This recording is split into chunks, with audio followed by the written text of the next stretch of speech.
6 words ended a peace process. Not a missile, not a tank column.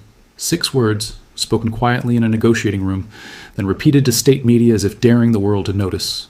We have no trust in them. That is Iran's chief negotiator, describing the government of the United States, days after both sides had already signed a memorandum of understanding. A memorandum that was supposed to end a war. Instead, it became the obituary for one. Here is what the mainstream coverage will tell you. 2 countries fought, 2 countries agreed to stop, 1 country broke the agreement, and now they're fighting again. A simple morality play. Aggressor, victim, betrayal. That story is not wrong. It's just incomplete. And incomplete in a way that hides the actual mechanism at work. Because agreements between adversarial states are never really about trust. They're about verification, leverage, and the cost of defection.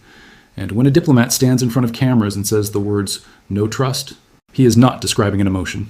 He is describing a structural failure, a signal that the incentive architecture underneath the deal has already collapsed, and that both governments know it.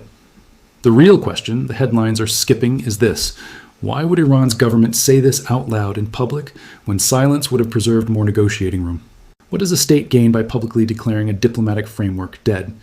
That's not a rhetorical question. It has a cold, calculable answer.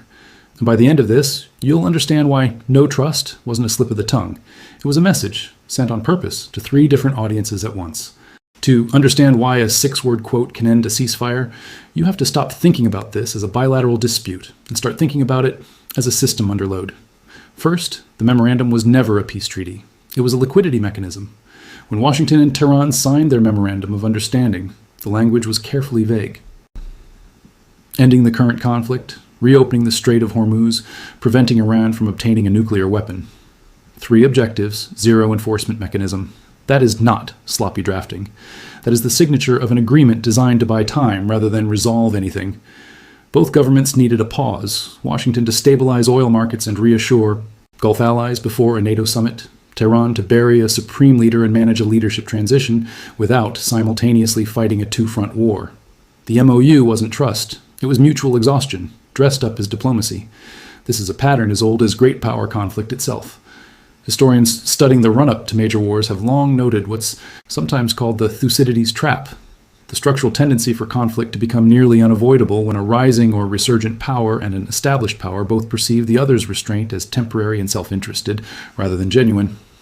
Iran is not a rising global hegemon competing with the United States for systemic dominance. That comparison would be sloppy. But the mechanism of the trap applies at a regional level. Every pause is read by both sides not as goodwill, but as the opponent buying time to rearm, resupply, or reposition. Under that logic, a ceasefire isn't stability, it's a countdown clock both sides are watching, waiting to see who blinks and restarts the war on more favorable terms. Second, the Strait of Hormuz is not a battlefield, it's a valve on the global economy and both sides know it. Roughly a fifth of the world's seaborne oil moves through that 21-mile channel. When Iran's Revolutionary Guard Corps closed it, even briefly, even partially, Brent crude spiked nearly 10% in a single session. That is not a regional inconvenience. That is a signal flare visible to every central bank, every sovereign wealth fund, every shipping insurer on the planet. Iran does not need a navy capable of defeating the U.S. Fifth Fleet to win this negotiation. It needs the credible threat of closing Hormuz for 72 hours. That threat alone reprices global energy markets. This is asymmetric leverage in its purest form, a structurally weaker military actor holding a chokehold on a structurally dominant economy, because geography, not firepower, is the deciding variable. Third, sanctions and oil pressure are not policy tools anymore. They're the actual battlefield. When Washington reimposed sanctions on Iranian oil sales in direct response to the tanker attacks, that wasn't a side gesture accompanying the military strikes. That was the second front of the war, running in parallel to the missiles. Modern great power conflict increasingly happens on 2 simultaneous layers: kinetic strikes that dominate the headlines, and financial strangulation that dominates the actual outcome. Iran's economy has spent 2 decades adapting to sanctions regimes: gray market oil sales, shadow fleets, intermediary buyers. Each new sanctions package doesn't cripple Iran instantly. It forces another round of adaptation, another discount on exported crude, another squeeze on the currency. The strikes make the news. The sanctions make the war sustainable or unsustainable. Over months, not days. Put these 3 structural facts together and the picture sharpens. A ceasefire built on mutual exhaustion rather than resolved interests, sitting on top of the world's most sensitive energy choke point, while a financial war runs quietly underneath. The kinetic one. That is not a stable equilibrium. That is a system waiting for a trigger. Ghalibaf's sentence was the trigger. Here is where the official narrative and the structural reality diverge sharply. The official narrative says the ceasefire collapsed because Iran attacked commercial shipping and the U.S. retaliated. Sequence of events, cause and effect, done. The structural reality is different. Neither side ever intended for the MOU to survive first contact with a real crisis. It was a placeholder, not a settlement. And placeholders don't fail when they're violated. They fail on schedule, the moment either side judges that the strategic window they were buying time for has closed. Look at the timing. Iran's supreme leader's funeral concluded. Iran's new leadership had consolidated its immediate transition. On the U.S. side, the NATO summit had wrapped, alliance messaging had been delivered, oil markets had a brief window of relative calm to absorb the shock. Both sides had used the pause for exactly what they needed it for. The moment the utility of the pause expired, the pause itself became disposable. This is the counterintuitive fact most coverage misses. Ghalibaf's no-trust statement wasn't an emotional outburst. It was a permission slip. In authoritarian and quasi-authoritarian negotiating structures, a senior official doesn't publicly declare no trust unless the leadership has already internally decided that hostilities are resuming. The statement doesn't cause the escalation. It ratifies a decision that was already made behind closed doors days earlier and signals it to a domestic audience that needs to see resolve, not compromise. Most people watching this conflict see a war. Strategists watching the same footage see something colder, a liquidity event in a trust market. Diplomatic trust behaves almost exactly like financial liquidity. It takes months to accumulate through small confidence-building gestures, and it can evaporate in a single public statement once the underlying fundamentals no longer support it. The Memorandum of Understanding was diplomatic credit extended on thin collateral. The moment Tehran judged that Washington's actual behavior, continued strikes, continued sanctions, no longer matched the language of the agreement, it called in that credit publicly, in the most visible way available, a flat, unqualified statement of zero trust, broadcast on state media. There's a second layer here that deserves attention: reimbursement. When President Trump told reporters the United States should be reimbursed by regional allies for the cost of the conflict, naming Israel, Saudi Arabia, Qatar, and the UAE, that statement did something subtle but important. It signaled to Tehran, to the Gulf states, to every analyst tracking burden sharing in Washington, that the U.S. is pricing this conflict as a transactional service rendered to regional partners, not as an open-ended strategic commitment. Wars fought on a cost recovery logic tend to have different escalation ceilings than wars fought on pure strategic doctrine. They can escalate hard and fast when the political cost is low, and they can stop abruptly when the financial arithmetic stops. Working for the party footing the bill. That is a very different war than the one most commentary is describing. So here is the deep dive reframe. This isn't a story about who broke the ceasefire first. It's a story about two governments extracting maximum value from a pause they both knew was temporary, and then discarding it the moment its usefulness expired, with a 6-word quote serving as the public marker of that private decision. Now let's map the actual chessboard, because this is where most coverage stops describing events and should start describing incentives. Washington's position and its fatal error. The United States holds overwhelming kinetic superiority. Hundreds of targets struck in a single week, air dominance, naval presence. But military dominance in this conflict is being deployed against an opponent whose actual leverage isn't military at all. It's logistical. Control over a choke point that the global economy cannot route around on short notice. This is the U.S.'s fatal structural error, repeated across multiple conflicts in the region over the decades, mistaking tactical superiority for strategic resolution. You can destroy 80, 100, 140 targets in a night. You cannot bomb a strait closed. Geography doesn't respond to airstrikes. Every round of U.S. strikes forces Iran to reprice its resistance, not abandon it, because Iran's core leverage, Hormuz, and its ability to strike Gulf-based U.S. infrastructure in Kuwait, Bahrain, and beyond, is largely undamaged by strikes on Iranian territory itself. There is also a coalition management problem hiding inside Washington's approach.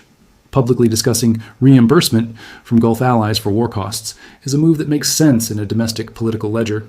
It plays well to a base skeptical of open-ended foreign engagement, but it simultaneously signals to every regional partner that their security relationship with Washington is being priced like a service contract, not guaranteed like an alliance. That is corrosive to exactly the kind of coalition cohesion the U.S. needs if this conflict widens.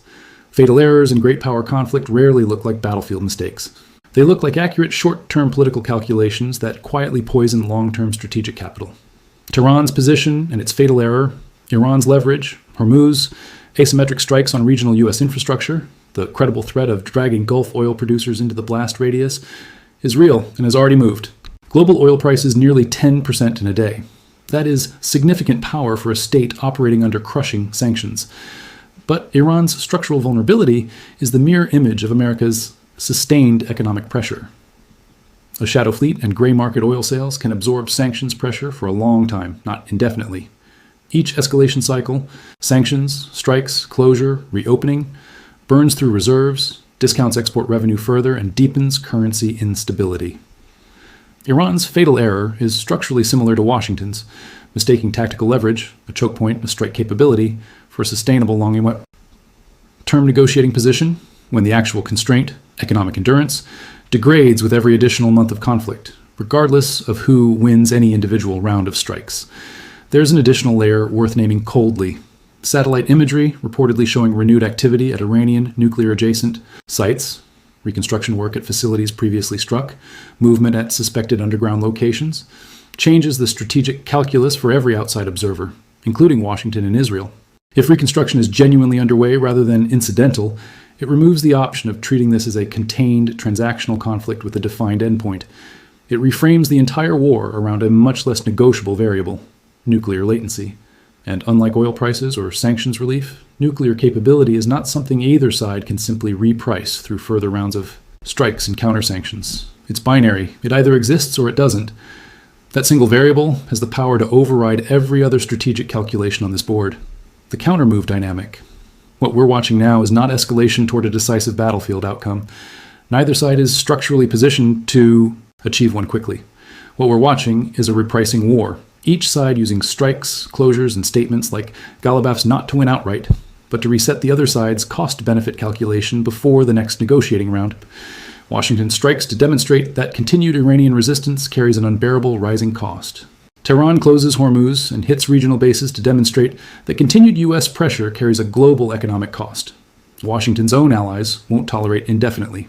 Both sides are negotiating through violence rather than despite it, a grim but historically common pattern in conflicts where neither party can force outright capitulation. The mediators, Oman prominent among them, are not incidental actors here. Oman's continued back-channel talks, even amid active strikes, tell you something the headlines don't. Both sides still want an off-ramp.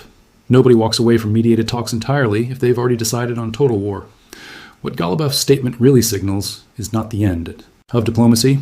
It's the end of this particular diplomatic framework, and the start of a harder, more expensive negotiation to build the next one. Trust doesn't need to exist for negotiations to resume. It only needs to exist for a ceasefire to hold without enforcement. That's precisely the ingredient that just evaporated. Strip away the headlines, and here's what remains. This was never a story about whether Iran or the United States broke an agreement first. It was a story about a temporary pressure valve, built on mutual exhaustion rather than resolved interests, sitting on top of the most sensitive choke point in the global economy, and both sides quietly extracting everything of value from that pause before discarding it the moment its usefulness expired. Ghalibaf's 6 words didn't start a war. They confirmed that a decision had already been made, in private, by people who understood the arithmetic better than either government's public statements let on. The ceasefire wasn't murdered. It expired, on schedule, exactly when both sides had finished using it. What comes next depends on a variable neither side fully controls. Whether the reconstruction activity at Iran's nuclear sites is real capability building or calculated signaling, designed to extract better terms at the next round of talks. If it's the former, this conflict stops being a repricing war and becomes something with a much narrower set of acceptable outcomes for every government watching, including ones far from the Gulf. Every ceasefire in this conflict so far has been temporary by design. The only open question is whether anyone with the power to end it actually wants a resolution, or whether what we're watching is simply the maintenance schedule of a controlled, extended conflict, recalibrated every few weeks by whichever side needs the next pause the most. That is the forbidden arithmetic behind the headline, not who broke the promise, who never intended to keep it.